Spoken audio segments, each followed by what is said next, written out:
This means that they will be able to pay more taxes, which in turn will help the economy.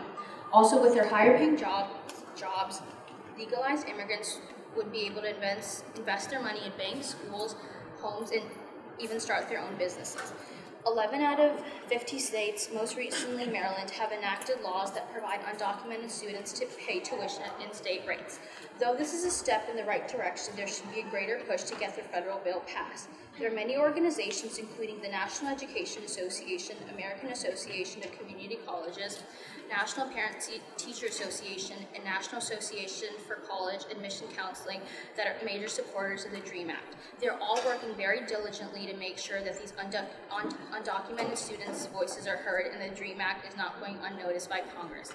Recently, President Obama has pledged his promise to make sure that there are no more undocumented students being deported. Maybe in the near future, with President Obama's support, the DREAM Act will make it past Congress. Oftentimes, what people overlook about undocumented students is that they're all around us and we just don't know. A classmate that just helped you with chemistry or math homework may be out of status and may not be able to go to college if this bill doesn't pass. These kids are no different from you and I. They share the same goals and ambitions as everyone else. Lastly, I wanted to ask the opposers of this bill, what crimes have these students committed? What have they done? It was their parents' decision that brought them into this country. They are as American as everyone in this nation. Everyone else has the ability to live their dreams. Why not let them? Imagine pledging to a flag every day that you consider your own but isn't. And imagine the only reason why this country can't be considered your own is because of a piece of paper. People who oppose this bill are telling these kids to go back to their homelands and leave America. How are you supposed to leave a country that you consider your home? The DREAM Act will allow these 65,000 kids to come out of the shadows and let them live the American dream too.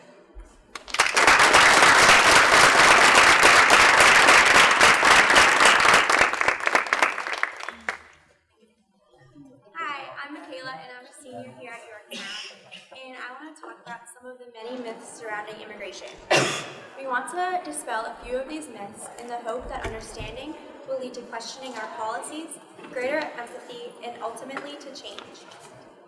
Myth: there is a way to enter the country legally for anyone who wants to get in line. The reality is that there is no line for most poor people with few skills to stand in to gain permanent residency in the U.S. Even with the enactment of the DREAM Act, the process to gaining citizenship is long and complicated. Myth: immigrants take good jobs in spots in college from Americans.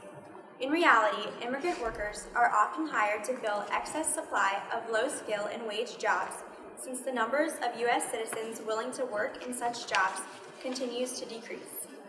Unfortunately, this causes some employers to exploit this labor source and pay immigrants less, not provide benefits, and ignore worker safety laws. On an economic level, Americans benefit from relatively low prices on food and other goods produced by undocumented immigrant labor. Pertaining to colleges, most states, including Virginia, treat undocumented teens as international students, with excessive costs that go with that distinction. Myth: undocumented immigrants don't pay taxes but still get benefits.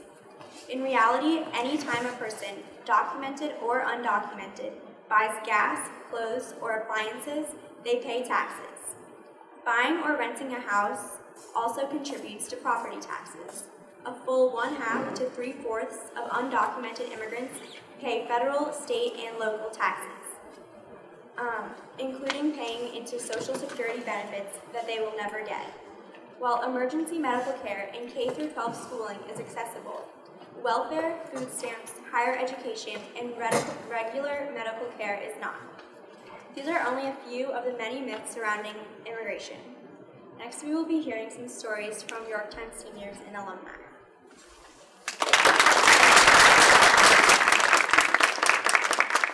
Hi, my name is Henry Mejia. I graduated from Yorktown 2011, and well, my parents and I came here when I was 8 years old.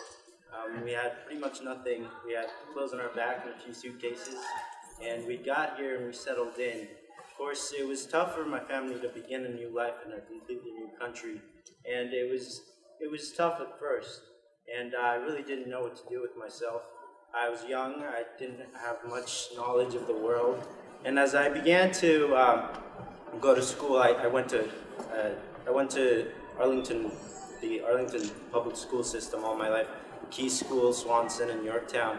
And so I've been in Arlington all my life, and I feel like this is my home. And honestly, it's been a rough ride. I've had to deal with a lot, and the whole college application process was very difficult for me. Thankfully, with the help of Ms. Benitez, I was able to get a full tuition scholarship to attend Bucknell University, and thanks to that, it's been a blessing, honestly, and it's been a rough couple of years for me because I've had to endure a lot, and I've had to share my story with a lot of people, and some people are supportive, some people are not, but it's really something to really get to know someone, to tell them your true life story, and you really begin to see people for who they are. And it's right now I'm studying at Bucknell. I'm studying mechanical engineering. I am in the dean's list. I'm doing fairly well for myself there. But every day is still a challenge. I still can't get my driver's license quite yet. Thankfully, with the deferred action that President Obama had put in, I will be able to work for the first time in my life, and be able to hopefully get my driver's license. And it's a step in the right direction, and I hope this country continues to go in that direction. It's a blessing. I think this country was built on immigrants, and I don't think that will ever stop. Hi everyone, my name is Diana Torres. Some of you may know me from your former physics class, French classes, cheerleading. Right now I'm a freshman at George Mason University. I'm in engineering. I'm also thinking about doing a minor in economics. One thing though until now is that I've always kept both of my lives very separate. I had my life at Yorktown, my extracurricular activities, my volunteer opportunities and everything, and then I had my immigration status very separate. So I recognize some of you, and I never really planned to speak about this so publicly with people that I knew, but this is the first. So I came here when I was 9 years old, and my parents didn't really tell me anything that was going on. I couldn't speak English, and I couldn't communicate with my peers. Once I finally graduated from the Hill program in 7th grade, I took up French because I just loved different cultures. And then I took up Chinese when I was in 10th grade. I always thought that I would be able to go to college. I dreamed of going to UVA, and even though I had the grades to go in, statistically I wasn't able to go. Even now, I visited my former calculus teacher, and she asked me, "What are you doing at George Mason? Why aren't you at UVA?" or something like that, because she went to UVA, and she thought that I would be able to go as well. I couldn't exactly tell her, well, I'm undocumented, so I can't go to UVA, because it's a very private school, and they don't accept illegal immigrants, even though it is my dream school. So right now I'm going to George Mason, and I'm thinking about transferring. Another thing is that I got my PSAT scores in my junior year, and I was qualified for the College Board's National Hispanic Recognition Program Award, and I got 5 full scholarships from that, but all of them were either in Arizona, Texas, or Florida, and I couldn't exactly take up those full rides because I'm undocumented, and you need to have a social security number to claim them. So I'm planning on transferring eventually, but so far I'm just going to apply to deferred action as well, get my license, and begin work. Hopefully I'll be able to transfer somewhere else and finish my bachelor's. Hey guys, I'm a current high school. I'm a current student from Yorktown, and when I was 10 years old, my family and I immigrated to the United States from Mexico. The first couple of months were very complicated because of the language barrier. I remember going to school, it was very scary. It was hard because I basically didn't know any word of English. But then I began working hard and learning, and fortunately my English was improving very well. And During my sophomore year of high school, I got out of the Hill program and began regular classes. And again, the first couple of weeks was very complicated because I had new friends and new teachers. What was it? I remember asking teacher questions a lot, studying late at night every day, and my hard work paid off. I have pretty good grades, and and then my junior year, which was last year, I was thinking about going to college. I began thinking about going to college, but I wasn't really aware of the obstacles that I will face due to my immigration status.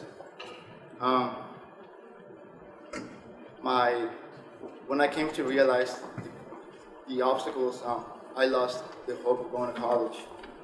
I was basically just not me. And but then,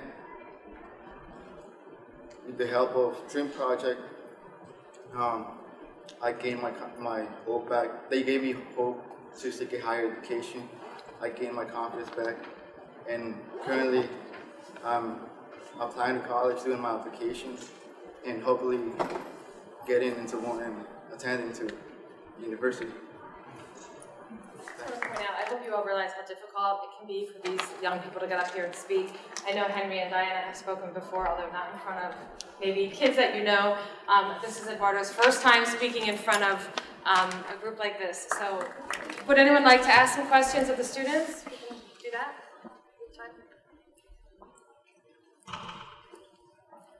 If you think of anything later, we can always bring them back. Oh, yes, Monica? How they communicate to the parents about, this is my dream, I want to do this, and for our parents to understand, because it's a problem for them, and they feel like it's an obstacle. How they convince, work with the parents, tell them what to be, how to do this, how they do it. Okay, so the question is, how did you work with your parents? How do you explain to them, that this is your dream and you want to do this, and that you think you can get past the obstacles? What kind of conversations did you have to have with your parents? So I think I was very lucky because my parents were always very supportive of me and my goals, and they knew as soon as I started school, I had a passion for education and for just learning in general, and they knew that I was going to go to college one way or another. But they were very supportive of me, and what they did was they tried to go to as many meetings as possible. It's hard because of the language barrier for them, but I think the most important thing is just talking to your parents. They're gonna support you, especially with something like college. It's so important, and your education is so important, not just to you, but to your parents, because you're their legacy. And also, I think it's just a matter of, I guess, getting into that same page and trying to work things out. It's a long process. It's tough, but I think that everyone has the opportunity to, and there's help out there. It's not like you're alone. We've got the Dream Project now, thankfully, that's been established in Arlington, which is a first. So there is help out there. Okay. For my situation, my parents always kind of expected me to go to college. My sister actually went to Nova for 6 years working part-time, and now she's a senior at George Mason. So they knew that it was possible. They just kind of left me on my own way to find a way to go to college. They were there emotionally, I guess, to support me, but they didn't really know about how to get to college. They just told me, talk to your sister, ask how she did it. And it was interesting. It was an interesting journey, to say the least. But yeah, I mean, they just expect the best for us, since they did give up a lot. They gave up their family, their culture to come here and to give us a good chance to get a good education.